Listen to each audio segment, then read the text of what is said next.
Good evening, everyone. Welcome to, I guess this would be episode 2 of Dustin's Toolbox is what we're going to call it. Thanks to my daughter Addison coming up with that idea. I like it. Dustin's Toolbox. If you don't know me, I'm an automotive technician. Have been for 20 years. My obsession is dirt bikes. Love them. Eat, sleep, breathe that. But there's a lot of things I like to talk about. And I figured, you know what? I wanted to kind of do this YouTube thing. Kind of right now, it's an individual podcast sort of situation. See what maybe it grows into. I'm doing it on the dirt cheap, but I have the art of gab, so let's share some of the knowledge I have. So on tonight's episode, I want to talk about if you have a son or daughter that's maybe high school age, that's considering the automotive trades, particularly the automotive technician side, because that's what I have the most familiarity with. I do have some notes with me. I have a handy dandy notebook here with kind of some bulletins and specific things to talk about.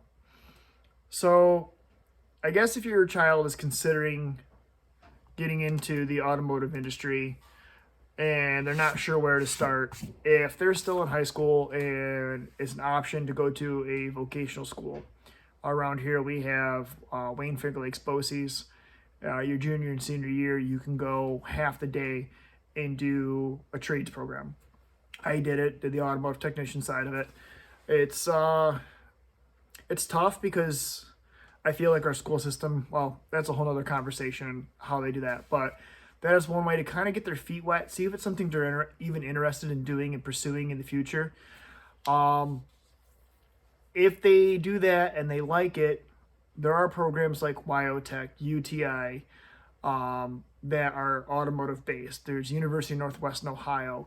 Where I'm from, there's SUNY schools that offer automotive programs.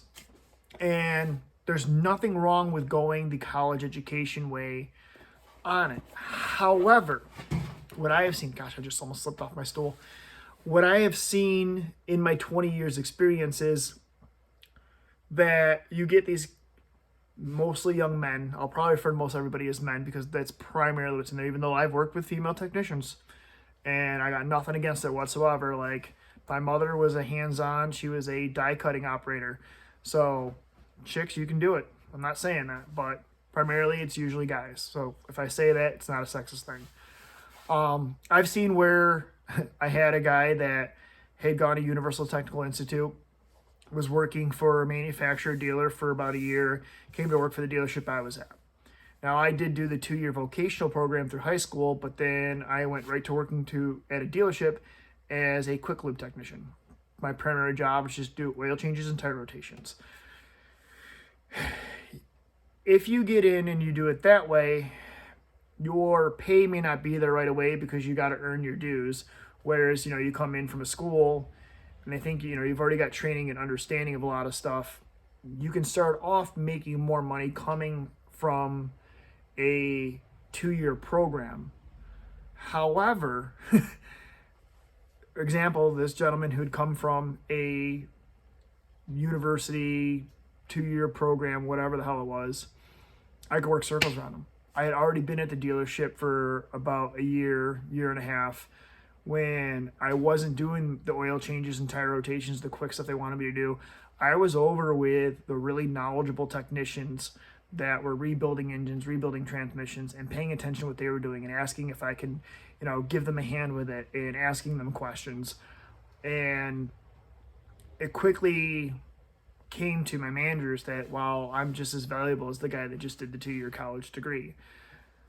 Again, I'm not knocking doing the college thing. That is an avenue to go on, and generally when you get done and you go into the actual repair field, you probably will start at a little bit higher rate hourly than the guy that is just going to the school of hard knocks like I did. However, there's something to say for experience, hands down. And I believe that with any trade. There's something about having experience that shop owners and managers need to take into consideration, without a doubt.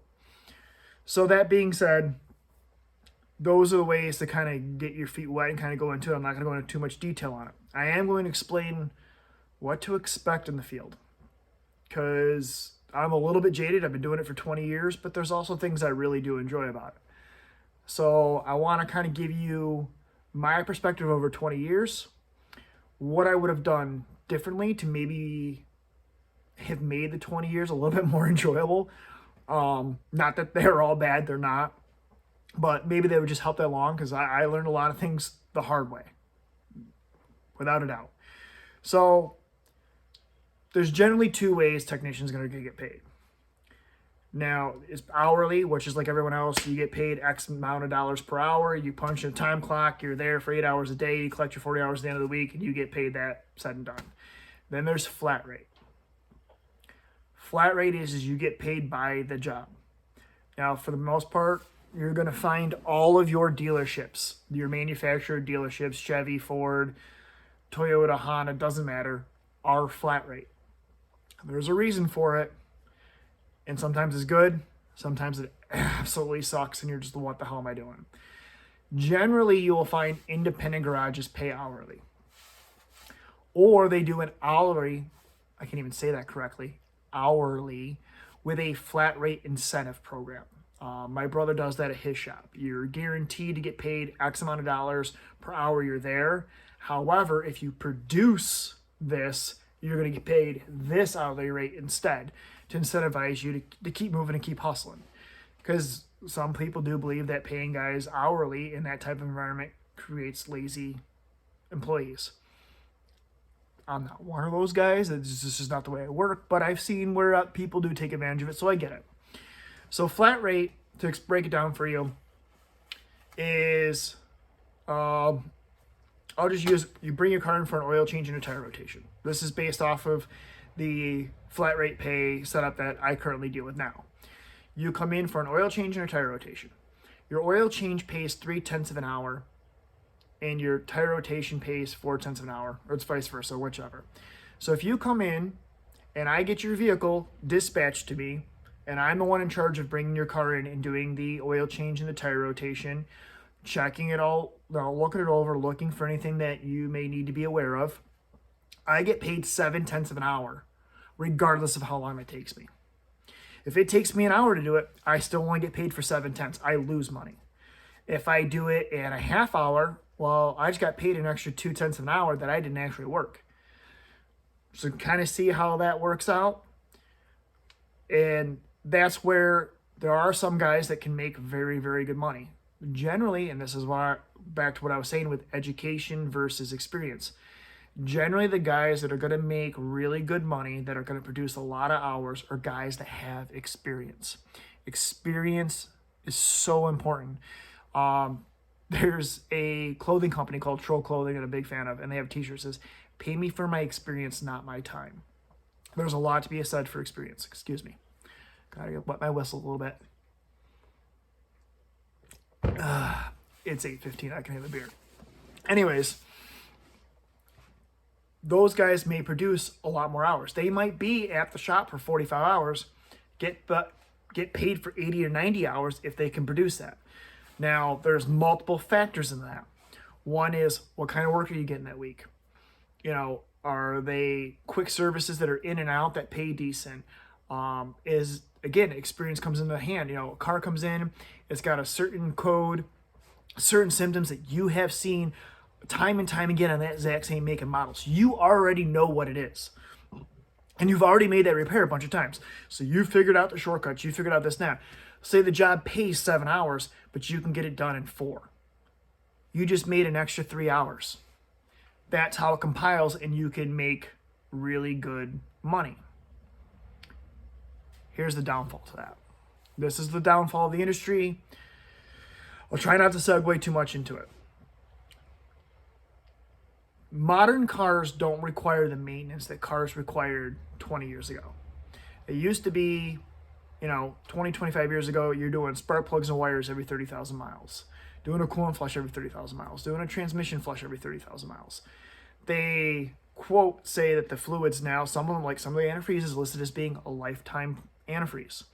CVT fluids for certain types of automatic constant velocity transmissions, they say they're a lifetime fluid, they don't need to be serviced. I don't necessarily agree with that. That's besides the point. So the modern vehicle, we have lost a lot of items that were maintenance items that we used to be able to be like, oh, you need to do this, you need to do that, you need to do that to keep your vehicle going. Doesn't mean there's anything wrong with your vehicle. We just want to keep going. There's not as many of those items anymore. I mean, you do still have your transmission flushes, your coolant flushes, brake fluid flushes, brake services. There are things out there, but the intervals have increased. And that's a big thing too with the increase of EV vehicles is there's not a lot to service on EV vehicles. Now you're thinking, oh, geez, man, maybe that's why I want to get an EV. I don't like EVs. That could be a separate video. But with that, that is something that we have to take into consideration in our field is, I mean, tires, brakes, chassis, and suspension works really about it. If you have a problem with an EV vehicle, it's pretty much all electrical. You don't make a lot of money on that. Sometimes you can, but to get the hours is not so easy. I think we're going to start seeing a shift in the industry where you're going to start seeing technicians get paid, like some independent garages do, where it's hourly with a flat rate incentive, because making those hours are not the same anymore. I remember guys, when I first got into the field, I got in, it was late 03, early 2004, somewhere's in there. And there were guys that were pulling 100 hours a week, but they were only at work for 40, 45. They're not pulling 100 hours a week anymore. Not happening. The type of work that pays is not there. And then if you turn around and you go to an independent garage or a place that pays hourly, you may not be able to have those weeks where, oh, wow, because you could still maybe get 60, 70 hours. Hey, that's great. I only worked 40, 45 hours this week, but I got paid for 70. That's a decent paycheck.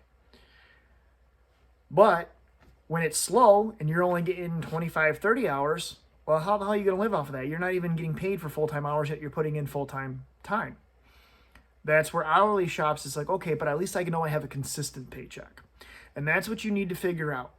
Where do you want to be in that? And it's something to pay attention in the industry as a whole, because I got a feeling there might be a little bit of a shift coming here, especially with where the technology in the vehicles is coming. I mean, I spend as much time on my laptop looking up and doing programming and reprogramming modules, looking up wiring schematics, and stuff like that to chase different problems, then I probably do it just as much time as I probably do actually working on the cars. It's just one of those things where a laptop, an interface, and your resources are what are very, very important to you. So that's something to take into consideration. When you're getting into this business, if you go to the dealership realm and it's flat rate, it's inconsistent. Your pay can be up and down. It can be really great and it can be really low. It all depends. If you've got a good dealer and they see that, you have good work ethic, your quality of work is good, when you diagnose something, you're accurately diagnosing it right the first time, there is potential for a lot of these dealerships now to maybe back you up with some type of a guarantee. I'm not going to tell you they're going to. There's no guarantee, but that's something that if you have shown time and time again, hey, I show up to work on time, sometimes I'm willing to stay late, I'm always hustling, I have good diagnostic abilities, I don't have comebacks. When my repairs are done, the car's repaired right the first time, it doesn't come back with the same problem, and you don't have upset customers when working their cars. That's a negotiation for you to be like, hey, look at what kind of service I'm providing to your dealership or to your shop and helping you have a good reputation. I need you to take care of me so that I can continue to take care of you and take care of myself. That is something that you need to keep in the back of your mind and be able to use. But again, don't be afraid you got to look at yourself in the mirror and be critical of yourself. Am I hustling? Am I utilizing my time there as best as possible to be as efficient as possible? Am I remembering to slow down when I need to so that I don't overlook things, so that my diagnostics right the first time, or that I don't forget to clip something in or mess something up when I make the repair so the customer's not coming back. Because sometimes our comebacks aren't a matter of, oh, you didn't fix the problem, but, well, you fixed it, but now I noticed this. I hear this rattling vibration. Oh, crap, I forgot to clip, this little piece that holds this wire here, and it's flapping up against something in the breeze. Little stupid things like that happen all the freaking time. So minimizing that as much as possible increases your value. Because customers will turn around. If a customer has a bad experience, they're going to tell 10 people. If they have a good experience, they're going to tell one. So let's reduce those bad experiences of telling a lot of people, increase those good experiences, and get the customer retention and get the good reputation out there. Here's where it gets tricky at the dealership level. Warranty. You have a vehicle, it's under warranty. Let's say it's under a basic 3-year, 36,000 mile bumper to bumper warranty. This is where flat rate really can suck. You bring your vehicle in for me and it has a problem. I diagnose the problem and I fix the problem. Now, let's say that problem would normally pay me 3 hours to make the repair. Unfortunately, because, and I'm going to use this right now because I work for General Motors, it would normally pay me 3 hours, but it's under warranty. So you're not paying me. General Motors has to pay the dealership. General Motors won't pay me 3 hours. They're only going to pay me 2. Sounds effed up, doesn't it? So because your vehicle's under warranty, the technician gets shafted. And that is every manufacturer across the board. Now, I'm not saying there aren't warranty jobs that you can still make money on. There are some, especially, again, experience, seeing them over and over and over again does help. But warranty pay screws the technician. You ever hear the term shit rolls downhill? Technicians are at the bottom of the hill, yet they're the backbone of the dealership. It's effed up. It needs to change. I'm hoping we're going to see a shift at some point here and we're going to get some change, but there's no guarantee on that. Warranty pay sucks. So because the vehicle broke in this time frame when it shouldn't have broken because it's this new, we're going to fix it for you, but we're going to screw the technician and pay him less. That's how that works. As effed up as it can be. So that's something to take into consideration. When you're working in an independent garage, you don't deal with manufacturer warranties. So you don't have to deal with warranty pay necessarily. Now there is a thing where you get into aftermarket warranties and, warranty contracts you can buy when you buy the car or whatever. Generally, they're pretty good about paying whatever the customer pay published labor time is. However, at the dealership, it's cut. For example, and the rule of thumb for General Motors is, if it paid an hour warranty, if it was customer pay, it'd pay 1.5 hours. If that makes any sense to you. And that's the kind of the scale that they base it on. So take that in consideration, dealership versus independent garage, having to do warranty work. And the other thing with warranty work is your pen is everything. If you do not document your repair correctly, they will turn around and General Motors will be like, hey, this isn't documented correctly. I'm not paying for this job. Well, guess what? Now your dealership that you work for is going, well, they're not paying for this warranty claim because you didn't document this correctly. So now I'm going to take the hour that I just paid you to fix it. I'm going to take it away from you this week. They do that. That is the game that is played and how the technicians get shafted. So you might have made a perfectly good diagnostic. You might have made a really good repair and it was covered in a warranty. But because you didn't document something right, the manufacturer can say, nope, it's not documented correctly. I'm not covering the cost of it. Now your dealership turns around and goes, oh, you didn't document this correctly? You did a great job. Thank you. I appreciate it. But I'm taking that hour I paid you last week away and I'm taking it out of this week's paycheck. That's what they do. It's complete bullshit. I think it's terrible. It's horrible for shop morale, but every single dealership does it. Hands down. So that's another thing that you need to take into consideration of, do I want to work for an independent garage or do I want to work for a manufacturer dealer? Now, on the positive side of that, training. Now, there are independent garages that do a phenomenal job of training their technicians.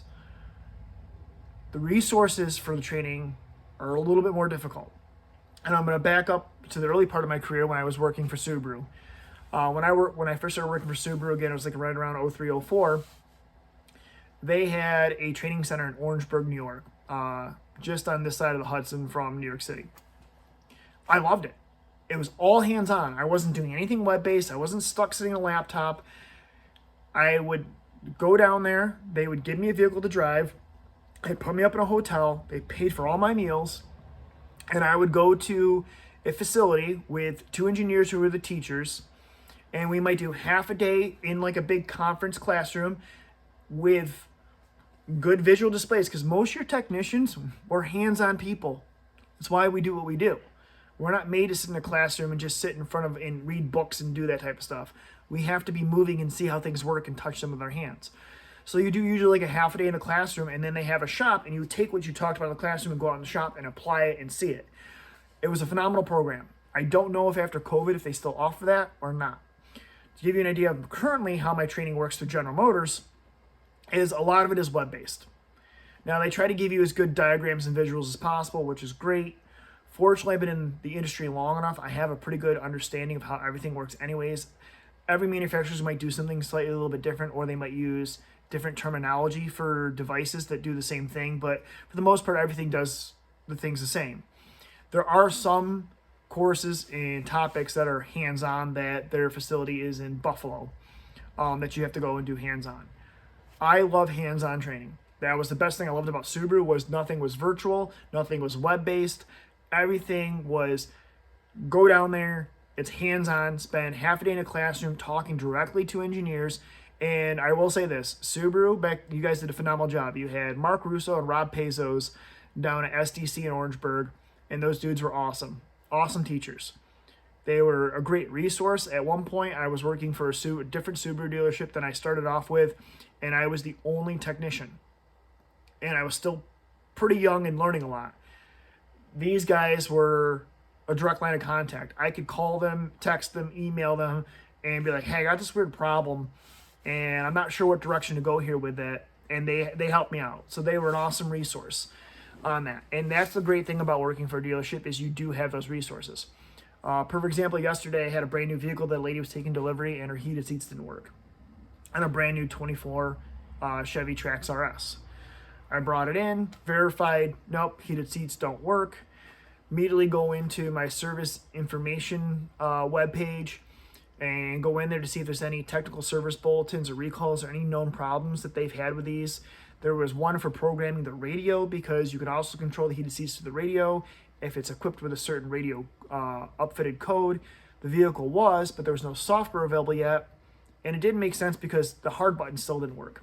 So I was actually able to call engineering and explain to them, hey, here's the repair order number I have, here's the VIN number I have, so they know exactly what vehicle they know when it came off the assembly line, all that stuff.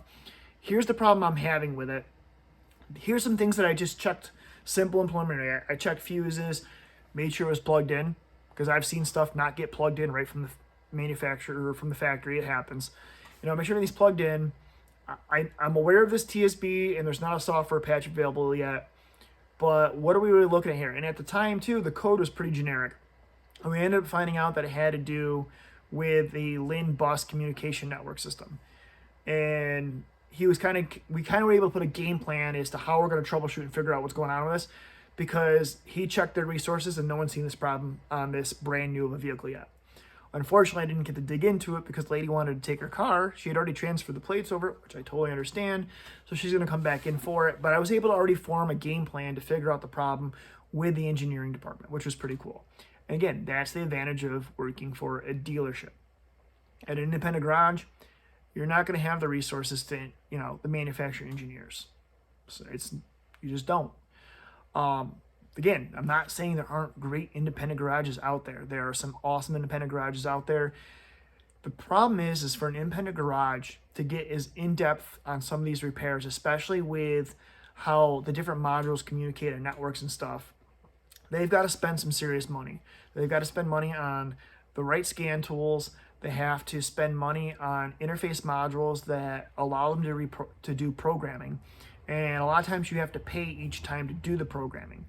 So that's an expense to the shop owner. That's why you're going to start seeing, and you already are seeing, a lot of your independent garages are doing your oil changes, your tire rotations, exhaust repairs, tires, brakes, steering, some steering and suspension stuff. But some of them are fading away. Like, they don't want to get into diagnostic stuff, only for the fact that a lot of stuff now has to be programmed. Actually this morning, I did a rear differential clutch control module. Now, it's this tiny little computer that just basically commands the clutches to engage and disengage in the rear differential. It had corroded and swelled and got moisture inside and shorted out and what had gone offline. It had all the electrical inputs it needed to work, but internally was bad. In order to replace that module, I was actually supposed to go in and, with the laptop, go into that module, prepare it to be removed, and the laptop was going to record and hold data, install the new one, and program the new one with the data that was already programmed in the old one.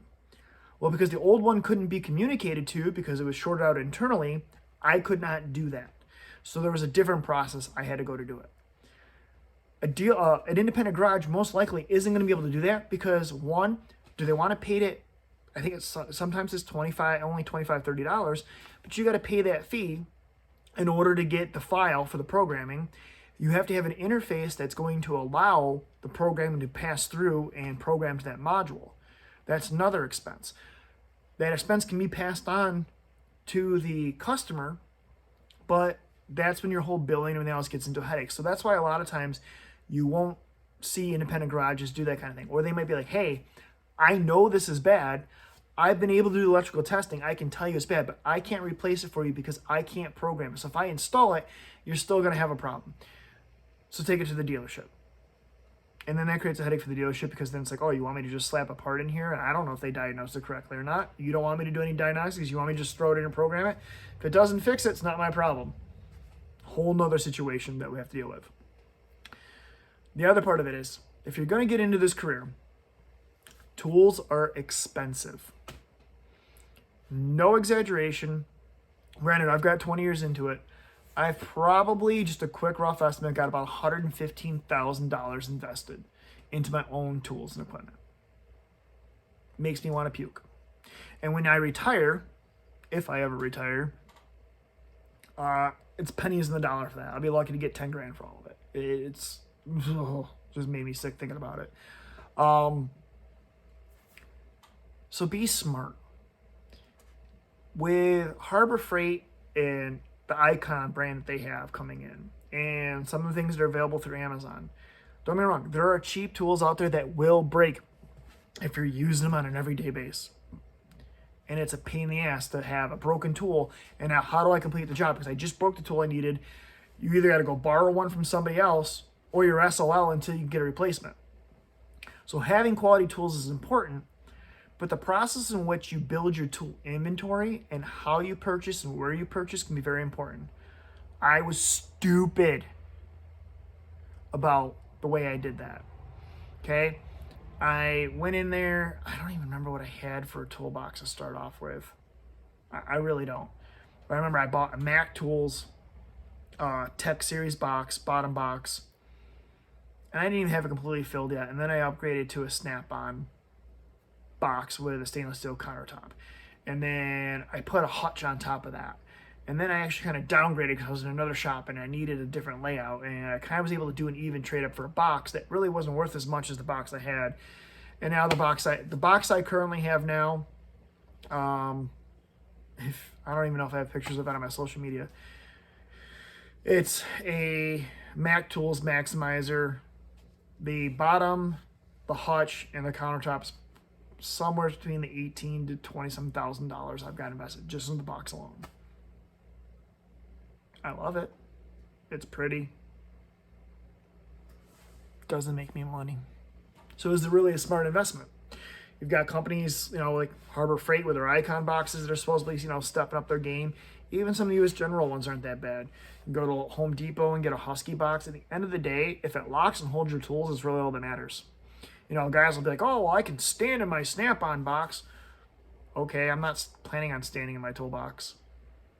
I get it needs to hold some things that are heavy, but I don't plan on putting my 180-pound fat ass in it. So yeah, boxes are not cheap. To get yourself started, go to Home Depot, buy a $500 Husky box. Go to Harbor Freight and get yourself a $500-$600 box. Don't go buy a $5,000-$6,000 toolbox. It's not worth it. You're not going to get your return on your investment. It's not going to help you make more money. So don't waste money on nice brand name toolboxes off the start. The other option though to that is look on Facebook Marketplace and look for guys that are getting out of the business that might be selling their box, because then you can get some good deals on them. I love it. I mean, actually this is going to get a little bit shaky because I'm going to show you, I have one right there, the black and purple Matco one. That was in another shop that I was working in. that thing right there is like $2,000, $2,200. I can go to Harbor Freight and buy the same thing for like $500. Now, granted, might not be as well built, but you get my point. Also, don't get tools that you're not ready to use yet.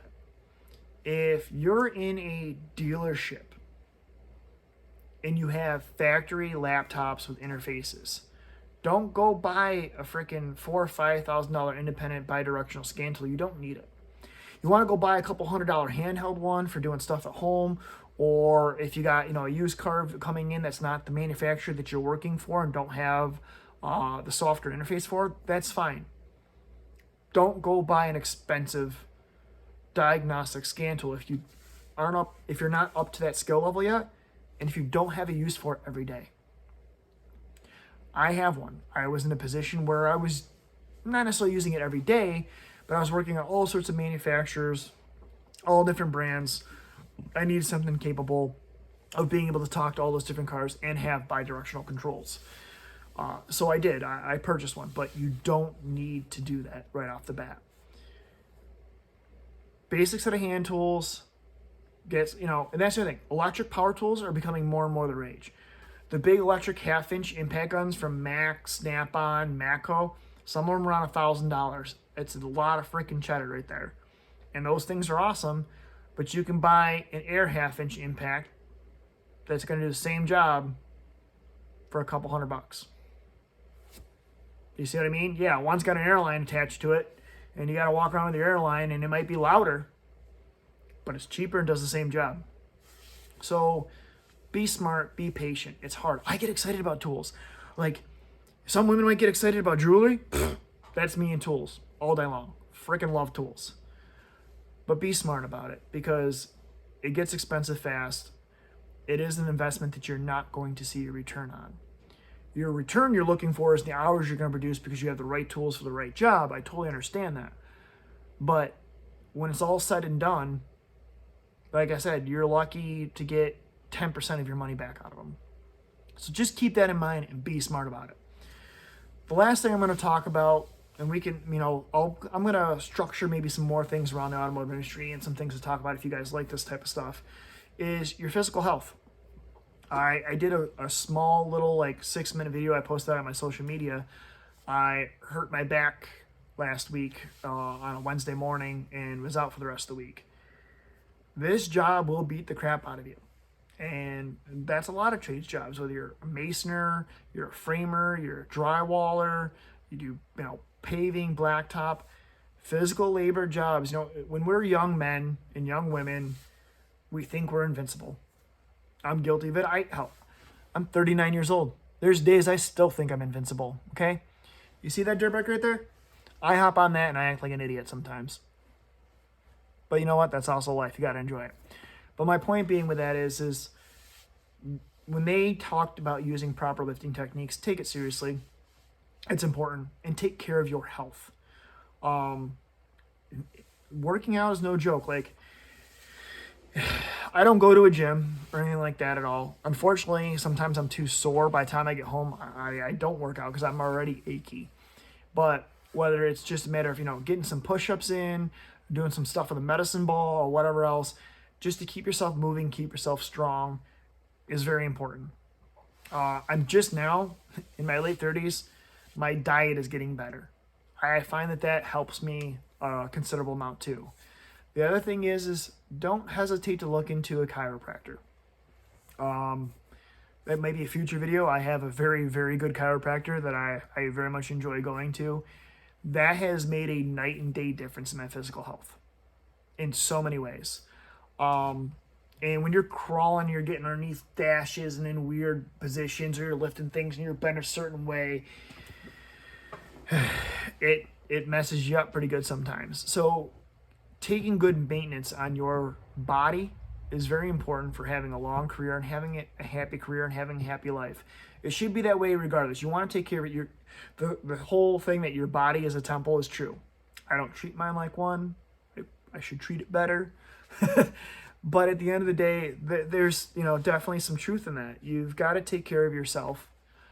Nobody wants to be sick. Nobody wants to be achy and things like that. And when you have a physically demanding job, you're going to deal with aches and pains and soreness. So take care of your physical health. And I think that's where I'm going to leave it off for tonight. The new name for the channel is Dustin's Toolbox. My daughter came up with that. It's pretty cool because it's automotive related, and I like to think I have a whole box full of different tools and ideas and things that I like to share on here.